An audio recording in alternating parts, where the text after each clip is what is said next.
Bueno, buenas tardes, buenas noches.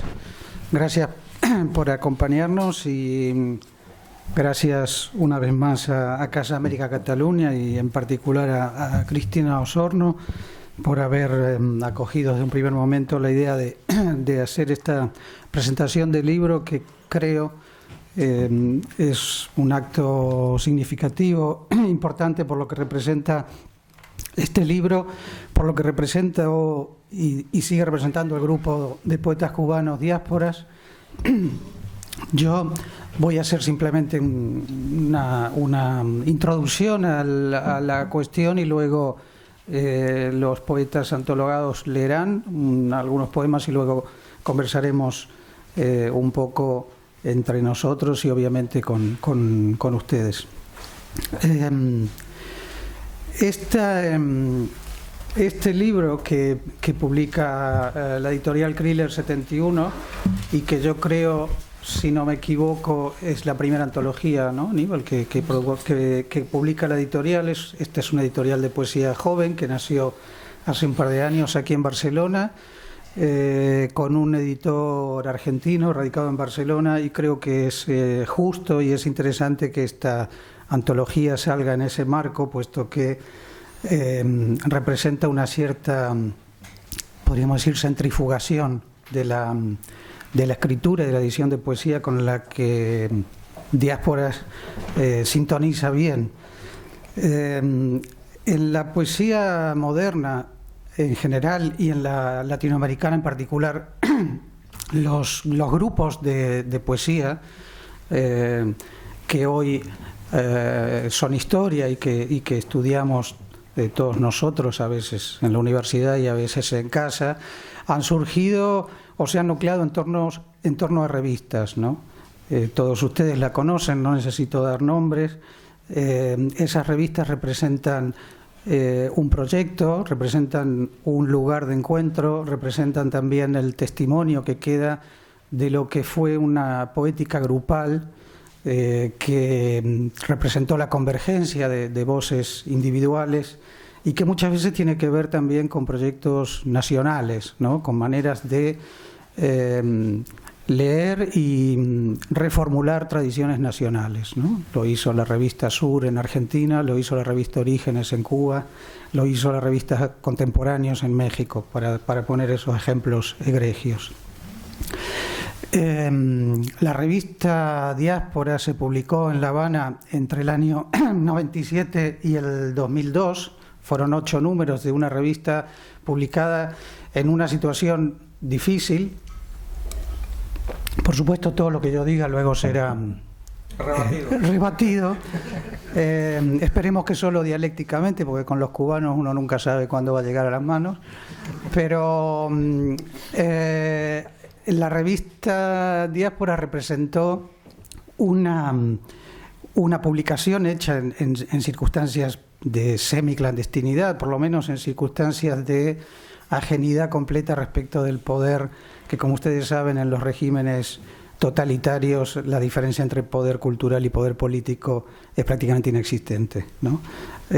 Por lo tanto, es un grupo que surgió en el año 93 como grupo de acciones, me decía Carlos, de terrorismo cultural, y que a partir del 97 se materializa en esta revista, que fue llamada también un samizdat, es decir, una revista hecha de fotocopias abrochadas para que circulara tanto dentro como fuera de Cuba entre la gente que estaba atenta a otro tipo de escrituras, de formulaciones distintas a las oficiales, ¿no?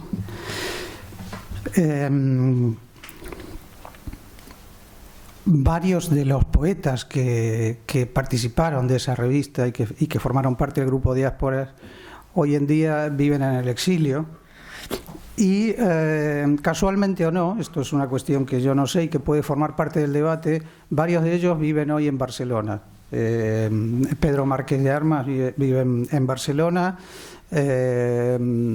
Rolando Sánchez Mejías, que llegará de un momento a otro, Rogelio Saunders vive muy cerca de Barcelona, Carlos Aguilera vive en Praga y ha vivido en Alemania.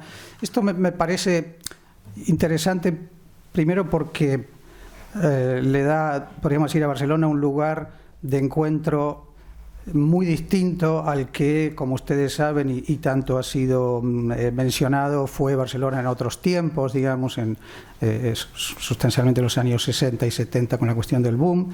Este es otra Barcelona, es otro encuentro, es otro tipo de producción, digamos, que no tiene nada que ver con los premios, ni con los agentes literarios, ni con el negocio editorial.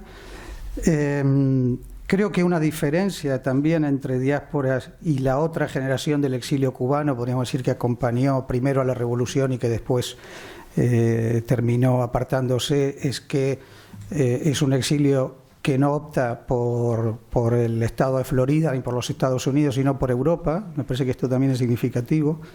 Creo que ninguno de los miembros del grupo vive en Estados Unidos.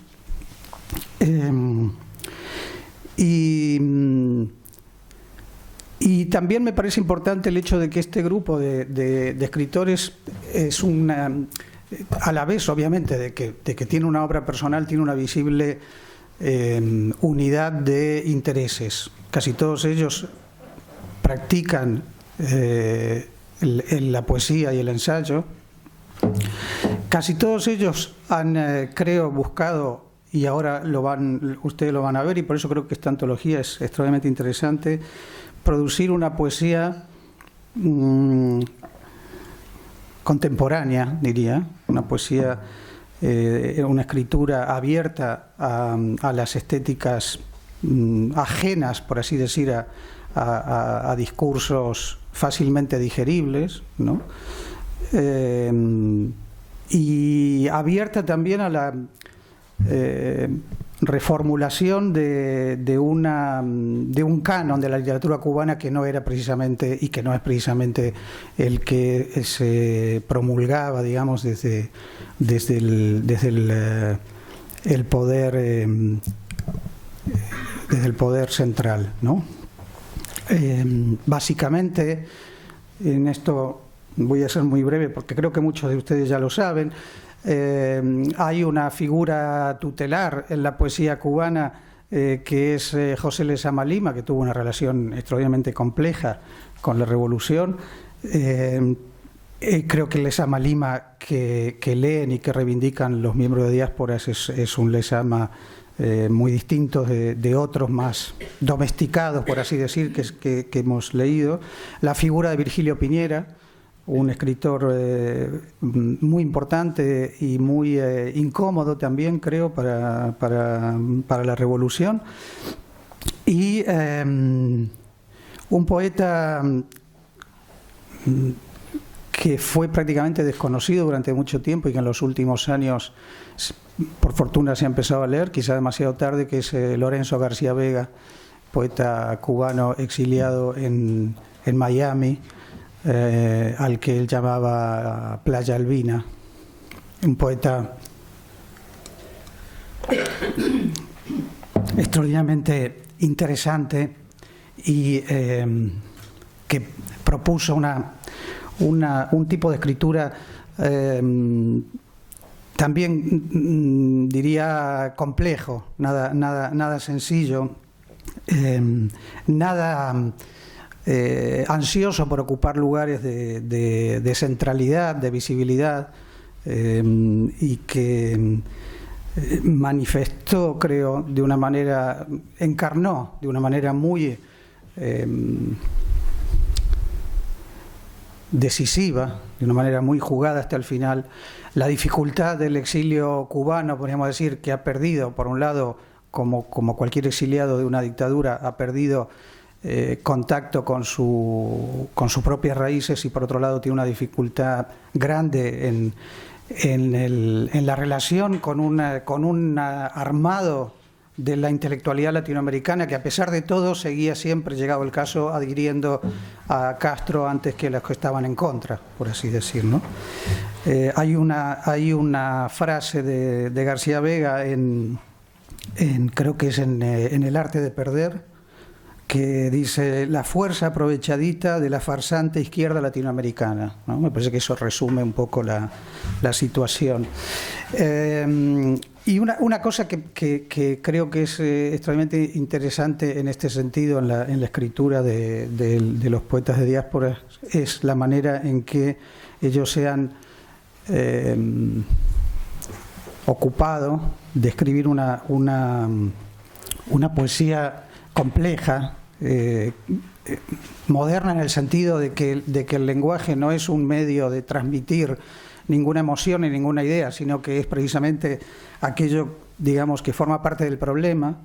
En cierto modo, quizá en esto puede recordar algunas derivas del neobarroco, cosa que puede parecer un poquito anacrónica, porque hacia los años 90 el neobarroco en el resto de América está prácticamente extinguido, pero que tiene que ver precisamente con algo que sí el neobarroco tuvo que ver en la América continental, por así decir, durante los años 70 y 80, que era precisamente que en esa época nuestros países vivían también bajo dictaduras, y el neobarroco fue una forma también, podríamos decir, de enmascarar, de trabajar en la poesía sin exponerse a la censura brutal, ¿no? Es decir, una manera de problematizar el lenguaje como forma de también resistir, digamos, el control. Y creo que algo de esto, me parece, esto quizás es una pregunta, tiene que ver con la escritura de algunos de los poetas de diásporas. No un neobarroco, podríamos decir, colorido, exuberante, como el de muchos epígonos de Lezama y de Severo Sarduy, o un neobarroco alegre, fiestero, erótico, subversivo por ese lado, sino un neobarroco tortuoso, difícil, cercano, digamos, a cierta poética, podríamos decir, del silencio, del absurdo, de la dificultad de significar, etcétera. En este aspecto creo que hay una cosa interesante en este grupo, y vuelvo aquí al principio, que es la cuestión de lo nacional. Me da la impresión de que este grupo surge en los años 90, son poetas nacidos casi todos ellos en los 60, y son poetas que nacen cuando Cuba ya está bajo el poder de Castro. Es decir, a diferencia de la otra generación de exiliados, podríamos decir, que vive la revolución, ellos vivieron toda su vida bajo este régimen. Y creo que en los 90, en esto también puedo equivocarme, ya me corregirán, el discurso ideológico en Cuba pasaba más por una reivindicación de lo nacional que por una reivindicación de lo revolucionario. Y en este aspecto, o sea, cierta lectura de José Martí, obviamente, y creo que en este aspecto la poesía de diáspora es también una resistencia, digamos, a asumir ese canon nacional, ¿no?, propuesto desde el poder para dibujar otro. Cosa, por otra parte, posible en Cuba, porque, como ustedes saben, la poesía cubana del siglo XX tiene figuras, la literatura cubana en general del siglo XX tiene grandes figuras que podían ser leídas y reescritas de otra manera, ¿no? En este aspecto creo que el prólogo de Idalia Morejón es muy claro en el sentido de que precisamente esa tendencia, esa resistencia a significar contenidos fáciles y eslóganes revolucionarios conduce a diásporas hacia problemáticas muy modernas de la poesía, de la filosofía, del pensamiento del siglo XX, ¿no? No es casualidad, creo, la presencia de la preocupación por Wittgenstein, por ejemplo, en la escritura de Carlos Aguilera, o de cierto Kafka en la de Rolando Sánchez Mejías, no el Kafka obviamente más divulgado y más fácil, o la figura de un Eduardo Sanguinetti en la escritura de Carlos Marqués. Y después algunas cuestiones un poco enigmáticas para mí, pero que creo que tienen que ver con esto, que es cierto orientalismo, podríamos decir, tampoco nada obvio, pero la figura de lo chino está presente a veces, obviamente, a partir, podríamos decir, de una parodia de la revolución cultural, de Mao, etcétera, pero... hola, Rolando. ¿Qué tal?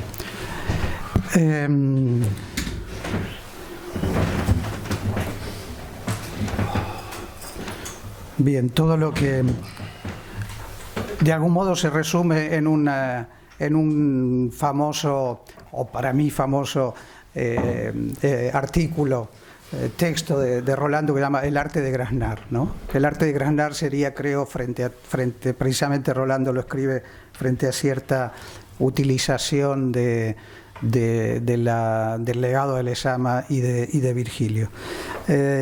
Bueno, para mí, creo, todo esto hace de este libro un libro, yo diría, muy interesante para el que no sabe nada de todo esto, porque son poetas de una intensidad extraordinaria, precisamente en esta dificultad, en esta negación a las significaciones más obvias, pero también en lo que representa como fenómeno político, ¿no? En lo que es la literatura, la poesía en lengua castellana y latinoamericana. Entonces yo creo que realmente es un libro muy, muy interesante, muy importante y que me parece extraordinario tener aquí hoy a tres representantes del grupo que puedan estar con nosotros y leernos sus cosas. O sea que... ¿Qué soy yo? Sí, que es el mejor reto. Bueno, saludo a todos y gracias por estar, ¿no? La antología, bueno, mi agradecimiento, ha sido un trabajo muy bueno y son unas 20 páginas de poesía. Yo creo que en gran medida muestra, ¿no?, poemas, digamos, significativos de cada autor. Lo que se hizo fue pedirle a cada quien que eligiera cómo quería verse representado. Porque la antología se extiende hasta el 2015. Bueno, hay poetas que sí han continuado, digamos, escribiendo poesía, otros se han dirigido más hacia la ficción. Y lo que hicimos fue eso, ¿no? Un poco, Diáspora es un fenómeno que termina realmente en el 2012, un poco rescatarlo como una especie de archivo. Era mejor también mostrar la evolución ya en el exilio, y entonces cada cual hizo una selección. Por ejemplo, Rogelio tiene muchos poemas de ahora, yo incluí mitad y mitad, etcétera, ¿no? Llega intentando ver qué tipo de eco podría tener en el lector catalán y español, ¿no? Y después esta es la cuarta antología. La primera, bueno, la más significativa fue la primera que se hizo en México, la Memorias de la clase muerta, con un epílogo de García Vega, precisamente, 2002. Y después, gracias al apoyo de un amigo e investigador de poesía cubana que estudió la poesía en los años 90 en Cuba, después vino y se metió más adentro en el tema de diáspora, y gracias a él, bueno, sacamos la edición facsimilar de los 8 números de la revista en lingua, con el apoyo también de Radamés Molina. Después salió en México, en Cabeza Prusia, ¿no? En Cabeza Prusia, una antología que sí incluye varios géneros, o sea, trató de abarcar más, por eso es que incluye a Prieto. Por ejemplo, Prieto no está aquí porque no escribe poesía. Bueno, y esta vendría siendo una síntesis más de la poesía, y repito, trata de incluir eso. Yo voy a empezar con un poema escrito en el 93 o 94, quiere decir en pleno periodo especial. Es un poema de ese tipo de juego chino, o de chinería conceptual, o de chinerías más políticas, más no sé cómo llamarle. Y es terrible porque creo que de aquel primer libro mío es el poema más abarrocado, que más linda con el barroco. Nosotros siempre nos hemos resistido como tal al neobarroco. Pero evidentemente es muy difícil salirse del neobarroco y es muy difícil. Entonces yo creo que en alguna medida, y cada poeta lo maneja a su manera, siempre está la presencia de una relación muy tensa con una especie de barroco conceptual, barroco mínimo. Yo no sé cómo llamarle a este poema. Lo único que sé que salió en una realidad que no tiene mucho que ver. Yo volvía del agromercado de la calle Ejido, y un poco que se mezclan ficciones perceptuales, digamos, de uno en ese barrio donde yo vivía, con toda la cosa china, que en este caso también está referida a los chinos de la historia de Cuba, a los inmigrantes chinos, los culis chinos, y a cómo uno se monta toda esa cuestión en la cabeza. Pequeña China. Eran chinas las murallas que se abrían para que tú pasaras de largo por la red de caligramas. Segmentos duros abiertos al paso en los rollos del maestro K, cada cual su pequeña China de dedal, donde uno de dolor parecía azul franela, en moño largo o en cuadrillas de 8 maquinales. Es un grabado, más la hoja de cuchilla de la pic tensa y brillante, oladas nubes por lo bajo, acanaladas gotas de hiel cayendo, como cajas de bolas en trenes de lavado al corredor de pulserías. El arte de tomarlo en 3 puntos de radial. Crujientes que le tamen por el cuello de alambique ya colgaban, al paso de las ursulinas, una exacta picota de culíes, la farmacia o quincalla de los plumbios soldaditos de una legión de maos. Bajo el cielo, igual color plomo, los ejidos mozárabes de una capilla de Asís. Al lado, la lometa que drenaba, al oriente, el dragón de corazón del cinema regresando, al poniente por fin, por si el eje se partía, el jarrón con las flores del cornezuelo de centeno y el bosque de granadas. Así se derramaban las murallas antes de la gran revuelta, como el ratón hace China de su madriguera subir la cuesta, que muestran en este punto los rollos del maestro K, como que no hay firmeza en lo que pisamos, en inarmónicas partes rodamos. Ya drenaban las murallas, partículas ultra rotas desde el cielo se las podía ver. El terreno era lleno, pero el plano llano. Cada cual su pequeña China de dedal, donde uno de dolor perecía y de pedal también. El sol sobre los ideogramas, más el ratón, cataplum, a la caja ya encerada, que en cuadrillas de 8, una a una, colocamos.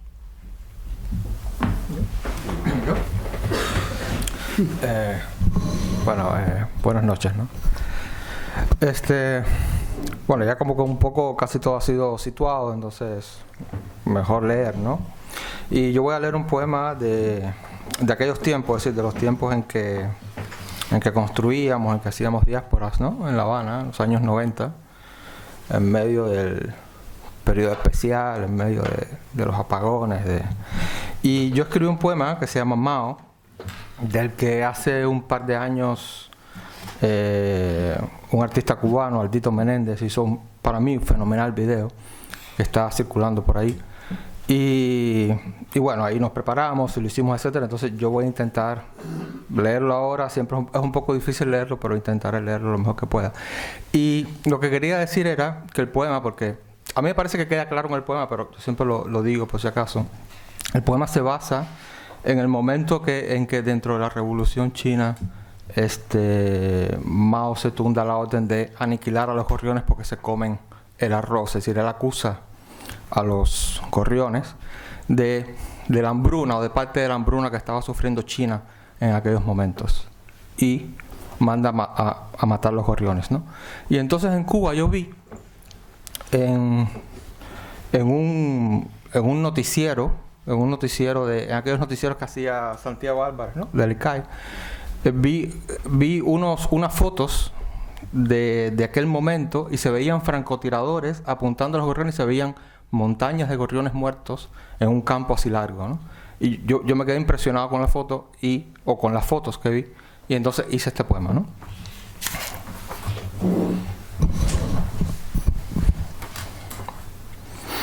Mao.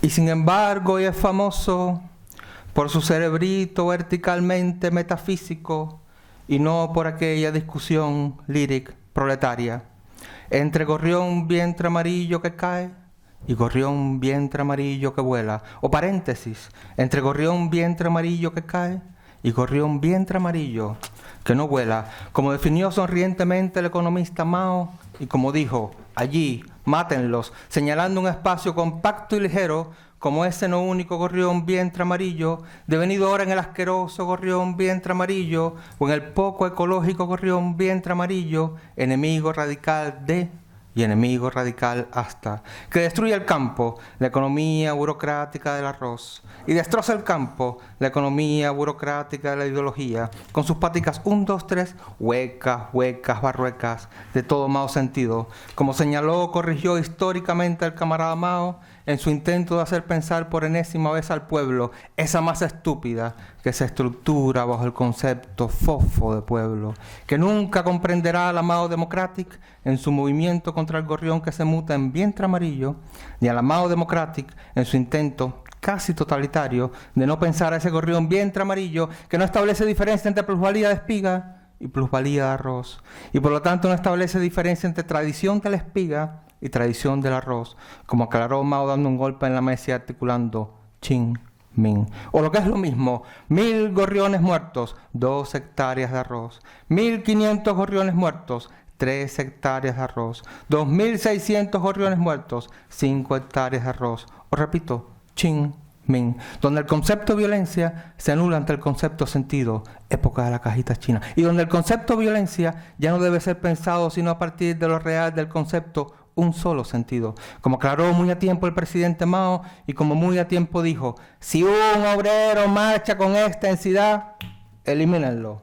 Si un obrero marcha con intensidad, rostros sudorosos con un chancro de sentido, subrayando con una metáfora la no fisura que debe existir entre Mao Democratic y sentido, y subrayando con la misma metáfora la fisura que existe entre tradición y no sentido, generador de violencia y orden, generador de no historia, y saloncitos literarios con escritores sin sentido, como anotaron en hojas grandes y blancas los copistas domésticos del padrecito Mao, y como anotó posteriormente el copista aquí, en la versión final a su vida e historia del presidente Mao, 3 volúmenes, donde explica lo que el filósofo Mao llamó la superación de la feudohistoria y cómo, preciso, habían pasado de una feudohistoria y una microhistoria a una idiohistoria y una ecohistoria, e inclusive de un no observar con detenimiento a la historia a una manipulación pequeña de la historia. Pekín.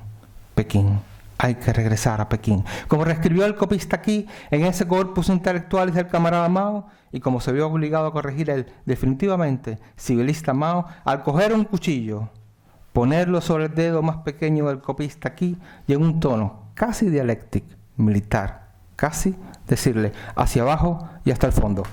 Crack.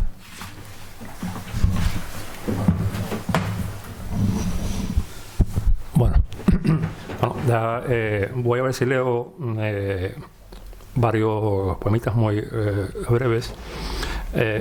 Varios de ellos los considero menores en el sentido literal y en otros sentidos también, pero bueno, porque no hay mucho tiempo tampoco y han sido hechos en diversas etapas también. No voy a establecer tampoco una suerte de cronología vital de lo que hice en La Habana y ahora aquí, porque creo que finalmente hay algo que más o menos permanece constante. Y hay una serie de cosas también que cambian con el contexto y con el tiempo vital de uno también. Así que, bueno, este se llama Polites. Floris no ama a Lesbia, que no ama a Cleo, que no ama a Cintia, pero las tres aman a Doris, que no ama a ninguna de las tres, pero que ama a un efebo presuntuoso que solo se ama a sí mismo y que se entrega por dinero al feo comerciante Gracchus en épocas de inflación. Como en Grecia. En La Habana, como en Grecia, meses de horrible calor. Pero al poeta, fin de siglo, Casal, aunque vistió en su cuarto kimono de seda y adoró falsas flores de loto y abanicos de laca, y aunque frecuentó chinerías y jarrones, muchos falsos, de Japón, jamás se le ocurrió, como al hijo de Kika, el pícaro de Artemón, llevar en la calle sombrillitas de marfil, mucho menos pendientes de oro, ni una vida de bribón. Entonces, bueno, esto, y ya este último para no demorar mucho la...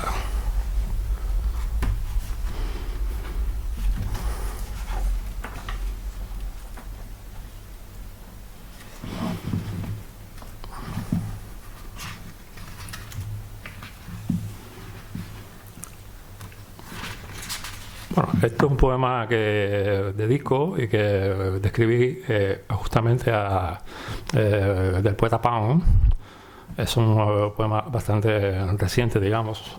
Supongo, creo que está en el libro, ahora no recuerdo bien, pero bien. Vamos. Cuando tomaba sopa, le brillaban más intensamente los ojos. Hizo o rehizo poemas chinos y leyó a los griegos, y a Guido, Cavalcanti y a su amado Propercio.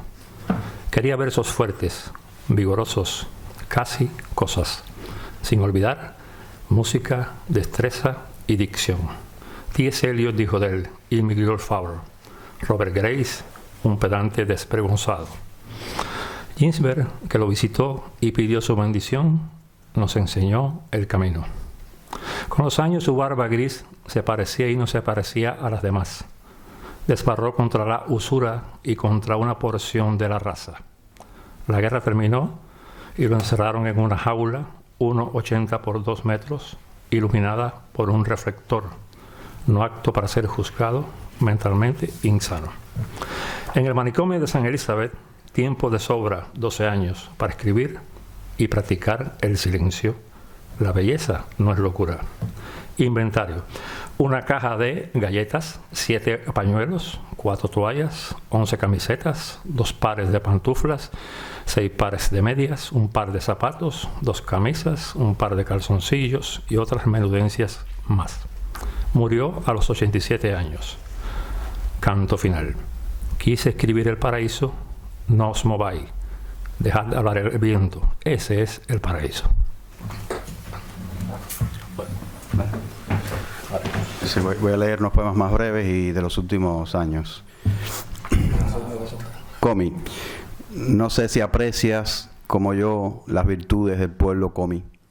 Nunca estuve en Comi. No hay que haber estado en Comi para apreciarlo. No es broma ese pueblo sin estado. Ni son conjuros hechos esos chamanes demasiado abstractos. Ahora que te fuiste a Comi, temo que no vuelvas. Tú, tan en blanco como yo. Este verano te llevaré a Islas Feroe a ver la carta palustre y el estornino y el chochín y aquel cuervo rastreable si no tienes prisa en los brezales. Quiero que olvides, aunque sea un instante, el trabajo de asilo. Este verano, no el próximo. Islas así no duran. Conato. Estas no son palabras de la tribu. La vida que aquí llevamos es otra cosa, más bien una diligencia, como cuando hablamos hasta tarde. Se entra al sueño como una mina y ya sabes, abajo todo resuena. No es necesario un oído, al menos no uno fino, basta una sintaxis ronca. La vida que aquí llevamos es un conato, como cuando hablamos hasta tarde con los muertos.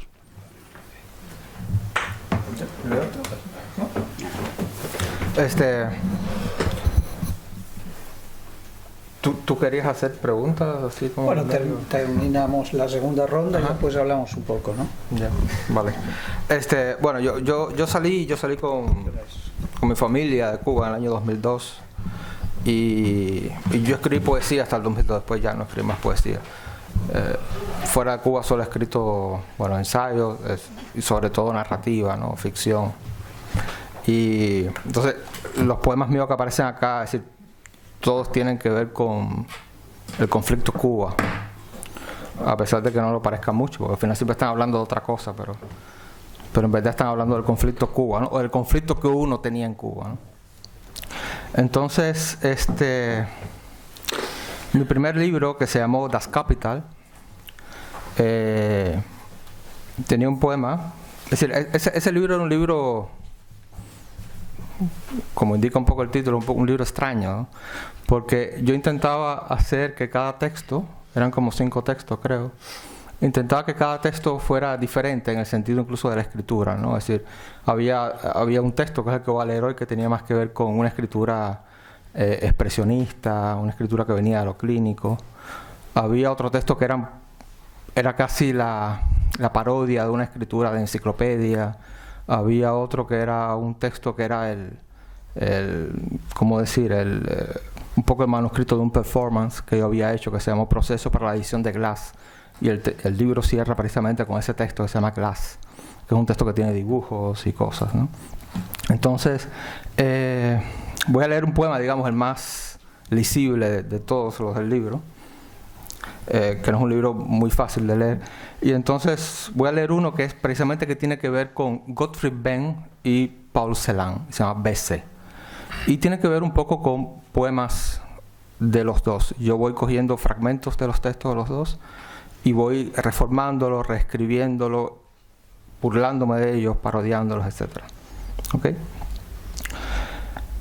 Bese. En casa de mis padres nunca hubo un Gainsbourg, el permiso estatal o el lenguaje cianótico de un Gainsbourg, deforme, torcido, como ciertos estamentos clínicos de C o ciertas notas políticas de Chopin, estrategia aproximativa del sujeto plusválico, vertedero, Chopin prohibido o Chopin religioso, es decir, con la sotana negra de los que cortan la carne, o donde respira. Proceso mecánico para establecer una producción masiva del Estado. Ocupación de dinero, ha dicho C. Testículo amigdaloeconómico, ha escrito C. O donde el gen tuberculoso, lo que lo convierte de hecho en un infans de novela, se materializa en esa forma que se prolonga. Gusanito, gusanito, ¿a cuánto asciende la carne podrida de un maestro en Alemania?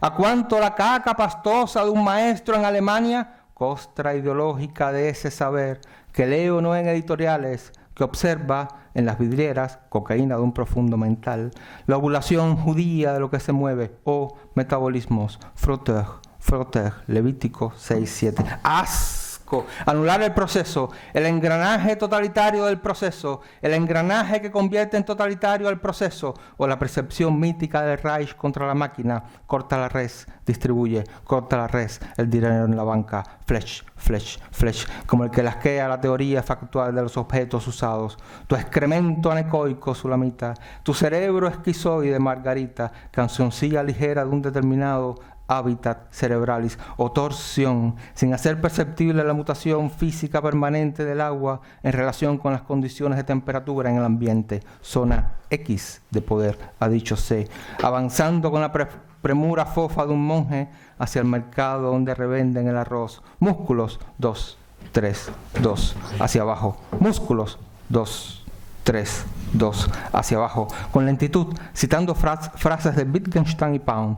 Músculos, hacia abajo, hacia las notas políticas y no encontradas de un Chopin en Bucovina. La tos, cuidado con la tos, esputo. Muy bien. Vamos a terminar un poquito aquí.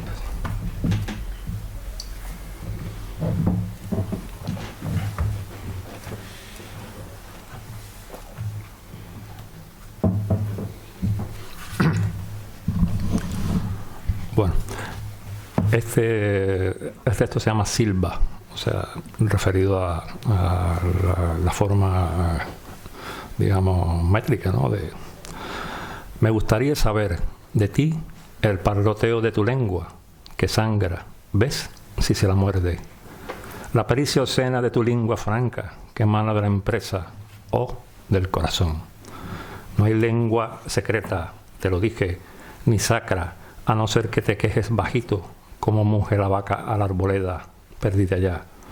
Que se perdió todo, sí, es verdad, se lo llevó el viento todo, va siendo la hora de borrar.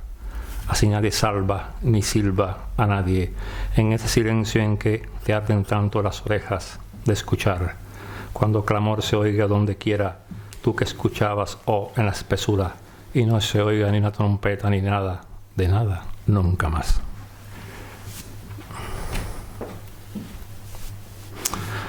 Bueno, se ha ido acumulando. En realidad no hay dolor. No puede haber dolor detrás del dolor. Detrás del dolor no hay nada, dicen los monjes budistas. Y detrás de la nada no hay nada, dice el sentido común. Se ha ido acumulando. No me está pasando a mí. A mí me está pasando otra cosa que no entiendo ni entiendes. No me está pasando a mí, ni a ti, ni a nadie. Detrás de la nada no hay nada, o hay todo, depende. A mí me está pasando otra cosa. Ven, te lo voy a decir, se ha ido acumulando. Muy bien. Bueno, abrimos entonces el diálogo.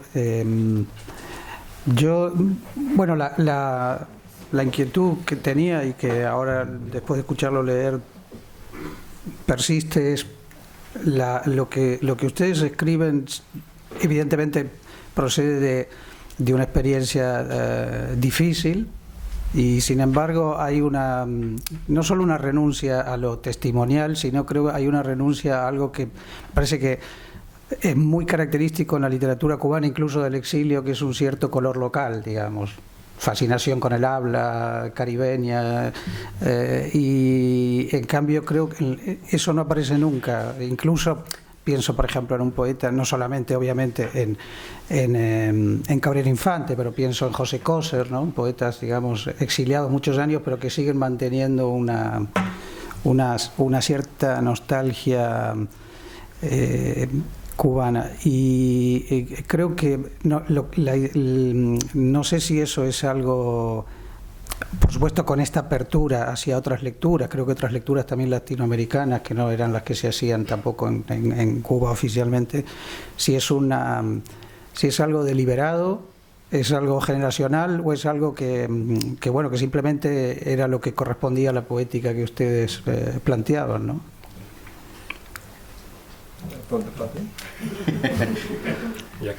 A ver, yo siempre me hago la historia más o menos aproximada, ¿no? A ver, cuando empezamos, hay un trecho, un recorrido, yo diría largo, del 85, 86, que empezamos a escribir y a asomar la cabeza y a conocernos, ¿no? Hasta el 92, 93, que empiezan estas poéticas un poco más de lo ilegible y de lo no testimonial, de una relación con el pensar, pero un pensar muy teatralizado, un pensar muy paródico. Yo pienso que hay detrás de todo esto una apuesta no solo por lo extraño, sino por crear una lengua, ¿no? Una lengua en un contexto, y ese contexto era muy político. ¿Cómo atravesarlo? A través de estos imaginarios que son contrainstitucionales, que mantienen un nivel de conceptualidad que viene de discursos ajenos a la poesía, pero que sí, que migran a la poesía, que lo importamos, ¿no? Esto por un lado, más la lectura de escritores europeos. O sea, la literatura cubana estaba muy centrada en el canon, en lo nacional, y cuando nosotros empezamos a escribir, también nosotros pasamos por ahí un poquito, que a través del redescubrimiento de orígenes, olvidado, desestimado en los 80, fue el gran encuentro con Lezama. A través de Lezama, una apertura hacia lo moderno, hacia ciertos lugares de Lezama. Cuando digo Lezama, paralelamente Borges y Paz. Pero todo eso nos llevó a una crisis, ¿no? O sea, había que superar un poquillo o desviarnos ante esa fuerza de Lezama, y tanto más porque fue un proceso que inmediatamente se vio capturado por el devenir nacional del Estado cubano, ¿no? Empezó a utilizar al propio Lezama y a sacralizar la palabra, a llevar la palabra a un grado de esencialismo tremendo, amparado en en un uso de los ideologemas, ¿no? Provenientes de orígenes, ligándolos con la cuestión identitaria y ligándolos con la cuestión nacional de defenderse frente a una potencia enemiga. O sea, eso llegó a ser así. O sea, Lezama se convirtió en una especie de jerga en boca del Estado. Y todo eso, claro, obligaba a buscar campos, buscar salidas, ¿no? Yo creo que eso hubiera llegado si el proceso no hubiera sido de fractura con el campo del Este, ¿no? Pero evidentemente influyó muchísimo el hundimiento en el periodo especial, ese traspaso hacia lo nacional dentro del discurso del Estado, y cómo desde ese lugar oscurísimo que era la crisis de los 92-93, nosotros tratábamos de articular algo, imaginar algo y encontrar una manera una salida, ¿no? Escritural. Y al mismo tiempo era la oposición a las poéticas dominantes de todavía en los 90. O sea, Lezama impactó tanto que se creó una especie de rococó, de lezamismo, que donde quiera aparecían las metáforas como una solución, era una forma indirecta de queja La poesía dejó de ser afirmación política a favor del sistema, la poesía dejó de ser una emocionalidad de la realidad construida por el sistema, pero se convirtió en una especie de cantaleta, de queja lesamiana, ¿no? Y mucho fue de la poética dominante, esas poéticas posorigenistas. Y fue Diáspora exactamente una reacción frente a esto, una apertura a literatura europea y un redescubrimiento de un barroco ya más politizado que nos lleva a Argentina a través a través fundamentalmente de, yo diría, de Perlonque, Sarduy, Perlonque y varios poetas argentinos que nos llevó a decir, no, bueno, más o menos nosotros estamos trabajando con algo, aunque en otra época que es el Antiedipo, Deleuze, toda esta teoría que mamábamos, realmente vivíamos leyendo mucha teoría, y un poco que se fue creando este tipo de poesía conceptual o intento de poesía conceptual, ¿no? Y fueron surgiendo estos caminos, ¿no? En el caso de Carlos, un poquito más radicales, etcétera, ¿no?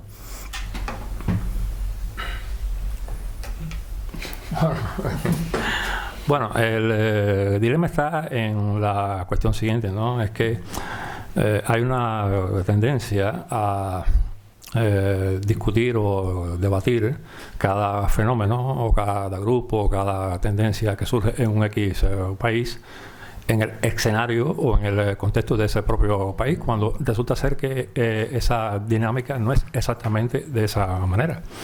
Digamos que claramente es muy fácil para la academia, por ejemplo, intentar crear un contexto muy delimitado, luchar ahí en ese campo, en el canon nacional,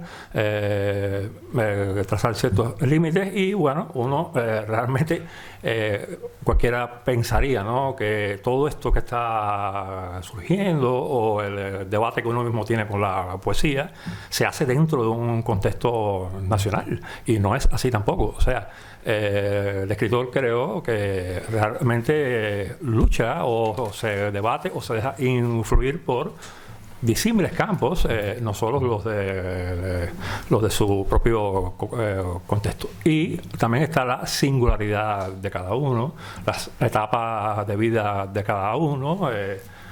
Él es bastante viejo, pero no tanto como yo. Entonces, claro, es un poquito así.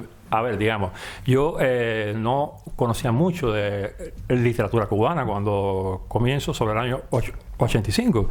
Y realmente me fue bastante rico chocar primero, no sé, con Borges, Macedonio Fernández, Vallejo, digamos, todas estas poéticas, toda América. Y, por supuesto, esto me colocó en una posición ante lo que se escribía en Cuba, digamos. Pero las influencias vienen de muchos lados. También hay algo que se olvida mucho, que es eso que se le suele llamar don, talento, que lo que es una especie de biología que hay de cómo uno realmente escribe, impulsado por muchas razones que no son tampoco razonables quizás, y entonces claramente uno se piensa que uno está conceptualizando o que uno está creando un campo muy bien delimitado. No, uno supone eso también. Digamos que la poesía, más que nada, creo que es un debate con uno mismo y con secretos que hay y con muchos campos distintos. Entonces luego viene la cuestión de orígenes, más bien del barroco de Samalima, digamos, Carpentier, tal, y yo lo que pienso es que ahí es donde ya comienza ya una reflexión de coño, pero aquí tenemos unos escritores que son y bueno, entonces claro, la parte, vamos a llamarle política, tiene dos distinciones. Una es la parte física, civil, que el poeta sufre, digamos. No hay que basarlo en el sufrimiento. Cualquier poeta sufre. Vallejo murió de hambre. Bueno, en fin, eso no es la circunstancia. Pero eso es parte de tu colocación dentro de un sistema como el sistema totalitario, digamos. Eso es uno. Después viene Luego, entonces, también cada cual se reacondiciona. Por ejemplo, a mí me fue muy útil ir al Siglo de Oro de español, me fue bastante útil. Leí muchísimo a la poesía latinoamericana, pero claro, cómo representar o dar testimonio, bueno, esa no era la cuestión mía tampoco. También pasa que, bueno, que varios de nosotros escribimos también prosa, o sea, narrativa y ensayos donde tal vez eran algo más fácil es crear una representación más cercana a lo real. Bueno, esto más o menos es lo que... Sí. No, sí, estoy completamente de acuerdo. Bueno, es indiscutible lo que dices, pero como creo tú tuviste un papel muy central en diásporas, evidentemente había también por tu parte una preocupación por vale, por una poética grupal, ¿no?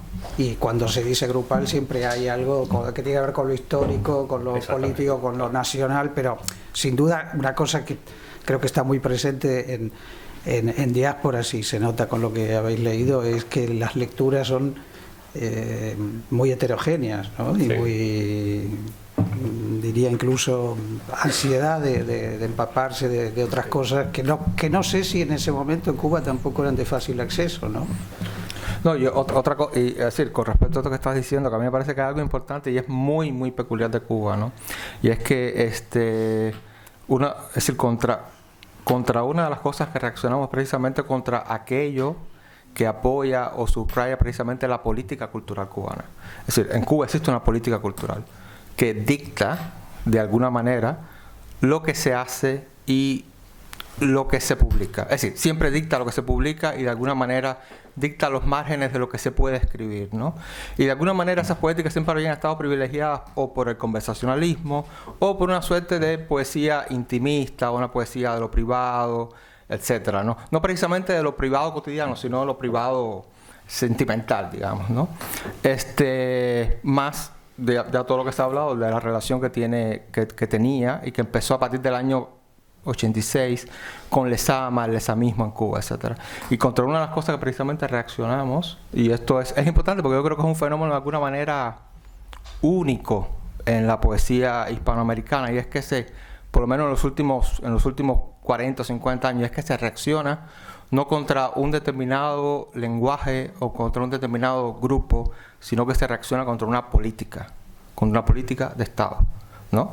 Y entonces empezamos a reaccionar contra aquello que era un poco lo que Rolando decía, es decir, empezamos a entender que la poesía también es debate. La poesía también es algo que está en el debate. La poesía es algo que puede insultar el espacio, el coto privado de los demás, del otro. Y eso nos buscó muchos problemas en aquel momento, recuerdo, había muchísimos problemas, incluso de gente que nos decía, bueno, tú sin agredirme directamente me estás agrediendo porque tú me estás dejando fuera. Así cuando nosotros hablamos, y hablamos de manera muy radical generalmente, de que esto sí y esto no, claro, todo el que quedaba fuera saltaba. Y era por eso, es decir, había una reacción contra la política cultural y contra aquellas cosas que privilegiaba la política cultural en Cuba, que la había estado privilegiando y apoyando durante 50 años, ¿no? Y entonces era una manera de reaccionar y una manera de construir poesía desde la reacción, ¿no? Por eso esa ausencia de la experiencia, por lo menos en mi caso, ¿no? Que yo intenté anular por completo toda... Después ya en la prosa sí, pero en la poesía y en las cosas que construí en Cuba generalmente intentaba construir desde un espacio frío, un espacio de frialdad.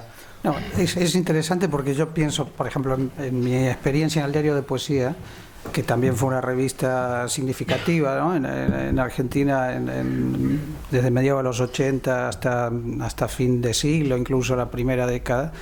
El proceso fue al revés, o sea, la reacción era contra el neobarroco en favor del coloquialismo. Y entonces, por eso digo que el contexto político probablemente ahí sí que tenga algo que ver, ¿no? Sí, bueno, yo sí pienso que sí, que la pregunta tuya tiene que ser respondida. Creo que sí, que del grupo se hizo por dos cuestiones básicas. Uno, por afinidades que se fueron construyendo durante el camino. afinidades de lectura y de escritura, pero también como un forcejeo dentro de la política. O sea, eso tiene que estar bastante claro. Era una revista que se hizo, ¿cómo se llama? Con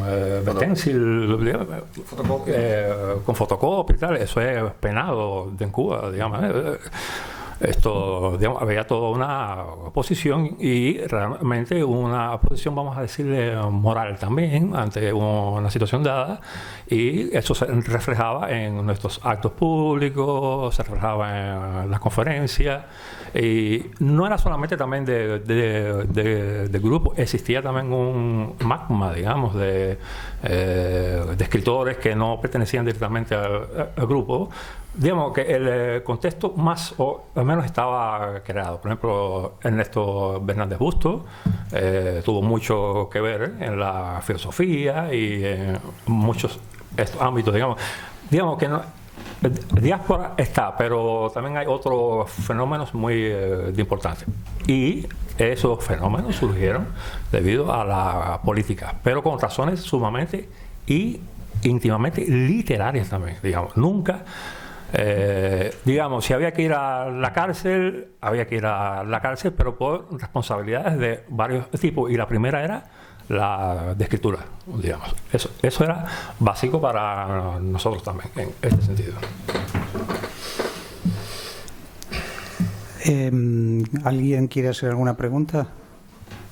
Aquí hay varios que han ido a la cárcel por no pagar la cerveza, pero no sé si sobre la escritura tiene algo que... Yo siento como una congelación emocional, como si hubierais vivido en un paradigma casi forense de ir mirando las cosas, diseccionando los conceptos hasta dejarlos huecos de contenido. Eso es lo que me transmite.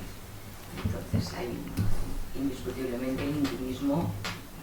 Lo rechazáis de una manera brutal, y bueno, yo he leído a Borges y me encanta la poesía y a Viejo y a un montón de gente, y creo que sois muy excesivamente duros con vosotros mismos, porque es como decía Prever, ese pajarito que me dice tu nombre lo mataré mañana. Es lo que no sé. Yeah. Sí, bueno. No, posiblemente, como decía Elio, no son más que hombres huecos. No, cuando, bueno, me imagino que muchas de las, es decir, algunas personas que están aquí sí lo han visto, pero la mayoría no. Es decir, la revista 10 por la portada, y de hecho el diseño que lo hizo Tania Bruguera, el diseño que se repitió durante 8 números y solo cambiaba la portada, ¿no? Y siempre era como una banderola negra que caía y decía diásporas, ¿no? Y entonces a partir de un momento, a nosotros, alguien nos dice, bueno, ¿y por qué no lo hacen a colores? Y dice, no, es que es una revista de luto, es una revista que precisamente lo que muestra es lo que subraya es la defunción del asunto, ¿no? Entonces, es decir, solamente para apoyar lo que usted acaba de decir es eso, ¿no? Siempre de alguna manera estaba eso, ¿no?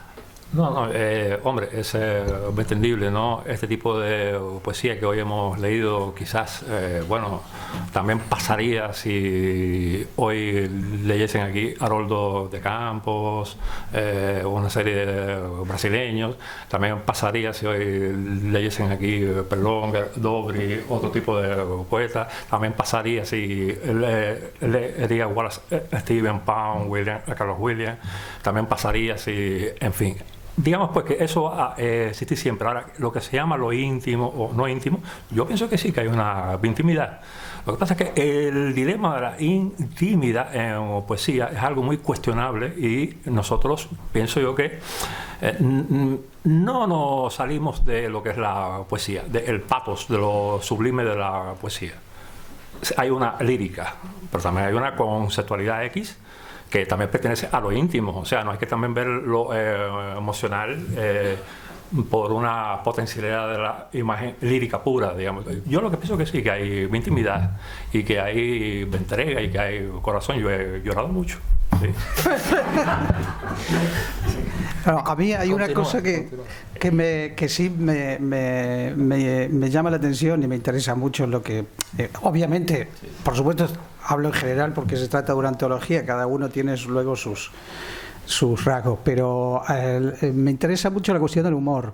O sea, tiene que ver, creo, con esto de la banderola también, porque no solo no hay, digamos, intimidad, experiencia, no hay lamento, hay un uso fino de la ironía, ¿no? Como si se dijera también, siempre queda un poco la risa como elemento también hasta cierto punto subversivo, digamos, ¿no? Pero no la carcajada, sino pequeñas operaciones precisamente de desvío del lenguaje, de lo que se parece que va a decirse y finalmente no se dice, ¿no?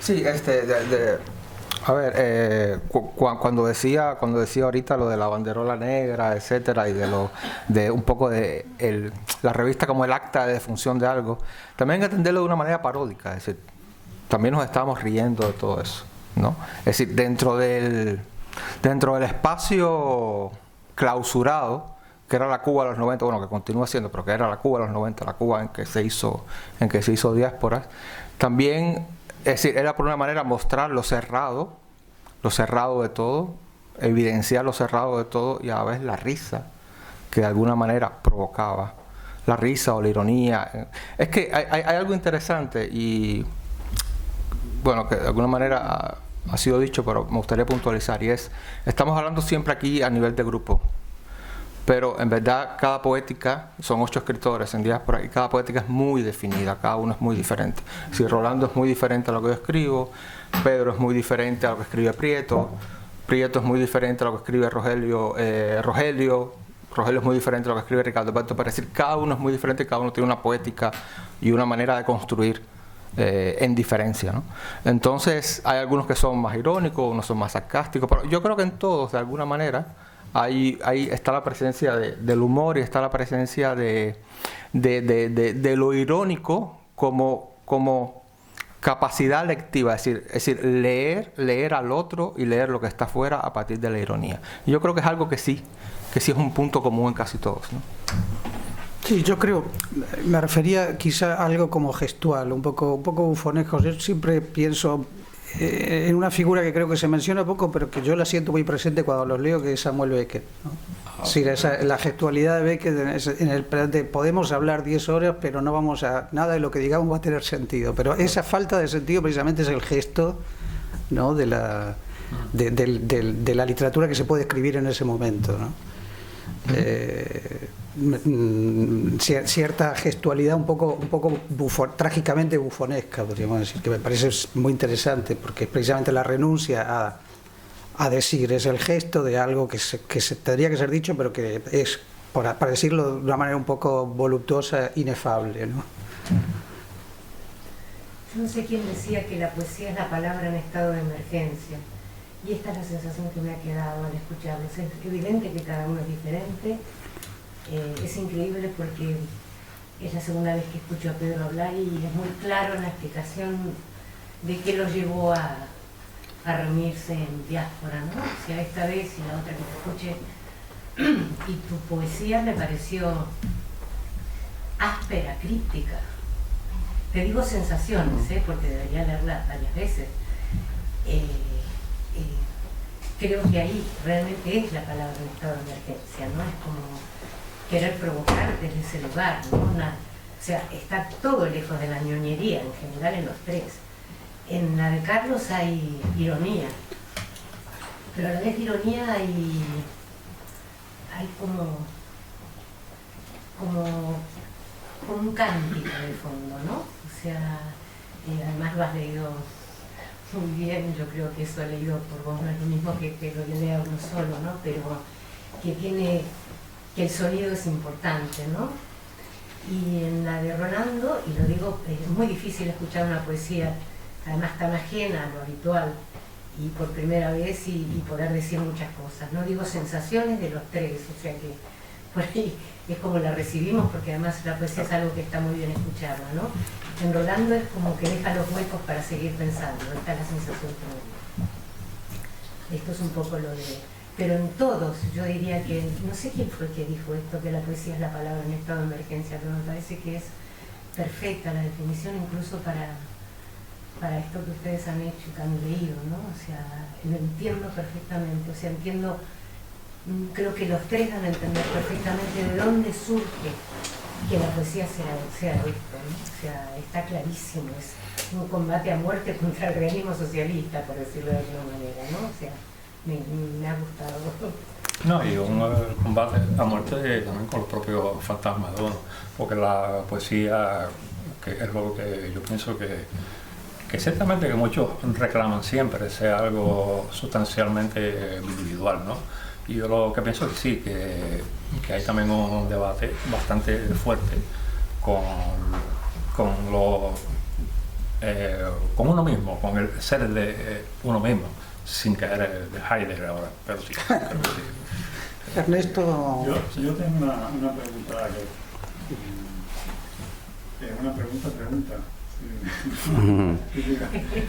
Y algo que de verdad que yo leí el libro, la antología, el otro día en la librería, fui ahí, leí el ensayo de Italia y todo. Y me llamaba mucho la atención la idea de que, en efecto, hay un proyecto, una búsqueda de un nuevo lenguaje, como decía Carlos, a partir de una serie de circunstancias, o una nueva dicción, no sé cómo definirlo, pero un nuevo lenguaje es bastante explícito, ¿no? No sé si a partir de las circunstancias esas epocales, o nacionales, sino posiblemente algo que rebase eso, pero está clara esa voluntad. Pero como se trata de un grupo, a fin de cuentas, que se presenta como un grupo, queda siempre la cosa de la herencia, ¿no? Yo creo que mientras hay grupo, hay el dilema de la herencia. Entonces, esa es la duda que me queda. Decir, en realidad son dos preguntas. ¿Consiguió diáspora ese lenguaje? Ustedes que son diáspora, ¿lo creen que se llegó a eso? Y si es así, ¿cuál es la herencia hoy en día dentro de la poesía cubana, latinoamericana, como lo quisiéramos decir? ¿Qué es lo que pasó después? ¿O fue un ovni que pasó y salió? ¿O fue algo que ustedes creen que sí dejó una huella y está a nivel de grupo ejerciendo un diálogo con la poesía que se hace en Cuba, fuera de Cuba? Sí, no, a ver, sí. A ver, el peso del grupo es un poco, ¿no? Incómodo también. Y yo creo que fue una manera de que se articularon, en definitiva, poéticas individuales. Y es verdad que está toda esta cuestión que Rolando ha explicado muy bien, pero están los secretos de cada quien y las posibilidades de cada quien. De una u otra manera, en todo el mundo, en todos estos poetas se trata, yo creo que hay sí una dicción en todo, incluso en Rogelio, que digamos que sería más, que es muy raro como poeta, pero al mismo tiempo es el que más cerca puede estar de un cierto lirismo, de una cierta relación todavía muy dependiente, yo diría, ¿no? del origenismo. Pero ese es mi punto de vista. Yo creo que en cada quien hay una búsqueda individual y que a la larga la lectura que se hará en el futuro será esa, la de cómo tú te enfrentes a cada quien, ¿no? Cómo seas capaz, ¿no?, de salirte un poco de esta idea de grupo, ¿no? Yo creo que Rolando tiene una poesía que se lee perfectamente al margen de diáspora, porque ya la tenía antes de que surgiera todo esto. Yo creo que fue eso, ¿no? Fue una coyuntura y esa cosa. Y la otra parte de la pregunta, ¿cuál era? La de... Hombre, parece que sí influyó en los gestos de revistas, o sea, enseguida surgen revistas como Cacharro, surgen varias revistas. Yo creo que se leía y rápidamente en los poetas, digamos, de ahora en Cuba, o por lo menos los de hace 10 años, 8 años, que han surgido otros, tropezaban con, leían lo de diáspora y fue importante para ellos, ¿no? Pero yo creo que hicieron más una continuidad del enfrentamiento institucional en un contexto que había cambiado, más que poder sacar de esas escrituras, ¿no? Se ve en algunos un gesto, pero queda, a mi modo de ver, no queda resuelto. Y por lo tanto yo no puedo hablar de eso, ¿no? No sé hasta qué punto la poesía de Rolando ha podido ser rearticulada allí con cierta... Ni si es necesario hacer eso, tampoco lo sé. Tampoco sé si es necesario. Yo creo que sí influyó en aperturas de revistas, en una manera de leer. Creo que nos dicen allí Los Ilegibles. También pasó una primera etapa en que sí, fue bonito, ¿verdad? Los diásporas se fueron, un fantasma, ¿dónde están los libros de ellos? Pero ya después empezó, por supuesto, el ajuste de cuenta, que es normal de generación en generación.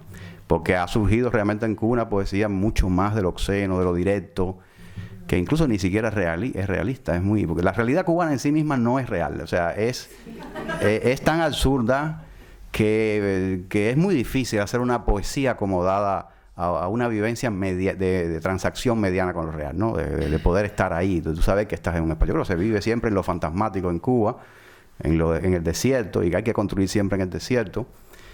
Y no sé, a mí me cuesta mucho, ¿no? Definir. Yo creo que sí, que es una especie de meteorito, ha pasado, pero vamos a ver la lectura que cada cual haga de las poéticas de cada quien. Además, no se puede dejar fuera de la experiencia de estos escritores la ficción. Carlos, la ficción, no sé. No, a mí No, era, bueno, un poquitico nada más. Y el problema creo que es una pregunta, porque claro, muchas veces cuando se forma un grupo, se piensa también en crear una serie de vectores que sirvan para la trascendencia, digamos. En este caso pienso que no fue tan así, porque realmente la situación era de emergencia, ¿no? Y no se estaba pensando tanto en el futuro, en ese término. Ahora bien, en Cuba pasa algo también, que lo que yo pienso es que nunca existió una vanguardia como en América. Grupos perfectamente formados bajo la vanguardia de calidad, tanto en Perú, en Chile, en Argentina, digamos. Eso no sucedió exactamente en Cuba, digamos. Eso es una de las cuestiones que hay. La segunda cuestión es que pasa algo, que cada escritor que surge con algo nuevo no deja huellas luego. Ni Carpentier, por ejemplo. Y estamos conversando sobre escritores grandes, no nosotros. Ni Carpentier. Lezama Lima realmente no ha dejado huella ninguna. Y el barroco de él es finalmente más dilegible, quizás, ¿no? Severo no ha dejado huellas. Piñera, un poco, pero realmente, digamos que este problema también es algo, ni siquiera Nicolás Guillén, por ejemplo, que es un poeta que yo pienso que era de importante, quizás que hubiese pues no ha dejado huella. Y bueno, entonces eso es lo de importante. Es verdad que el humor y lo grotesco y tal, y son las garantías. También pasa que esta generación surge en un momento, somos nacidos sobre el 59, 60 hasta el 70 y pico. Quizás la formación nuestra fue distinta a la siguiente en muchos sentidos.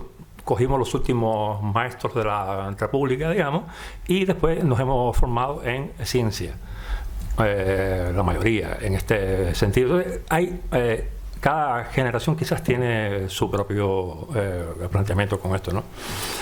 Pero que realmente... Ahora, cómo cada uno ha ido, bueno, eso es algo que... Pero que realmente a Cuba pasa eso, que no ha existido tampoco una consecutividad de grupos, de una tradición fuerte como en las artes plásticas, por ejemplo, que sí, que tú puedes crear toda una especie de línea hasta hoy, y desde los 80 eran postmodernistas o post no sé qué cosa, y no existía problema ninguno en este sentido. Ahora, denominarse un escritor post-vanguardista o modernista, eso sí es un problema serio, porque no se resistía a eso.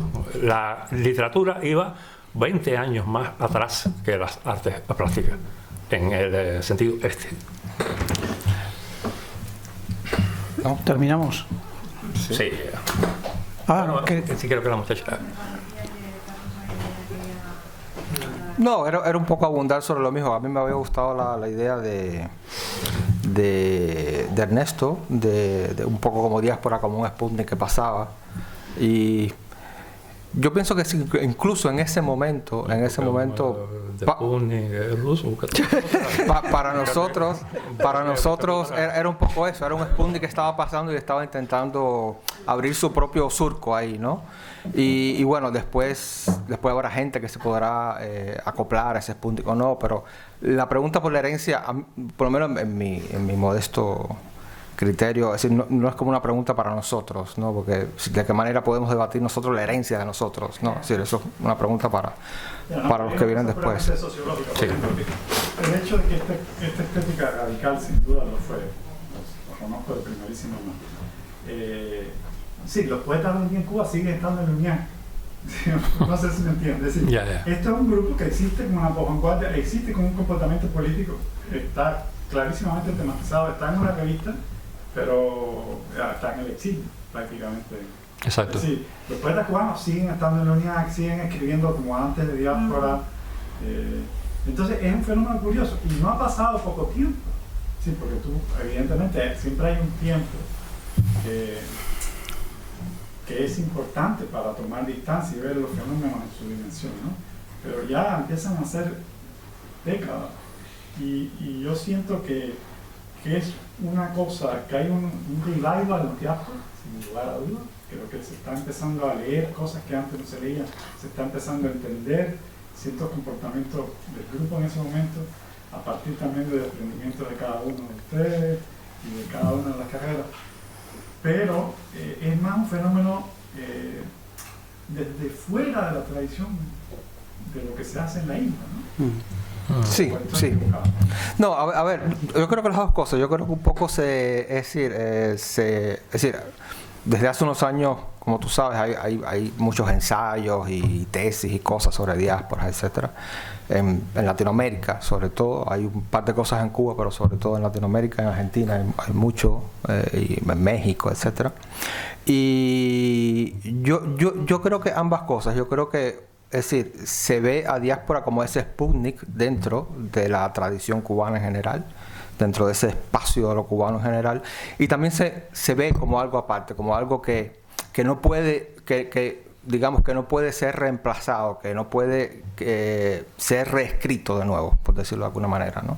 Y entonces un poco de ambas cosas. Es decir, es eso que es un fenómeno único y a la vez es eso que se cuestionó y que debatió determinados conceptos, determinados espacios, determinadas estructuras dentro de lo de Cuba. Y con respecto a lo que decías de la unidad, etcétera, que es importante porque muchos, es decir, nosotros en general, dentro de la cosa de ir en contra de todo, incluso algunos de nosotros, yo no, pero algunos que pertenecían a la unidad, después tuvieron muchos conflictos con la unidad, después se fueron de la unidad, algunos incluso fueron votados de la unidad. Yo creo que es tu caso, ¿no? No, yo nunca pertenecí a la unidad.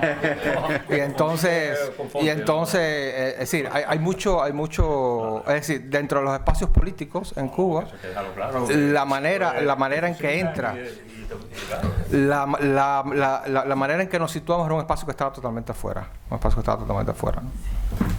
Bueno, muchas gracias y gracias a todos ustedes. Seguimos. Sí.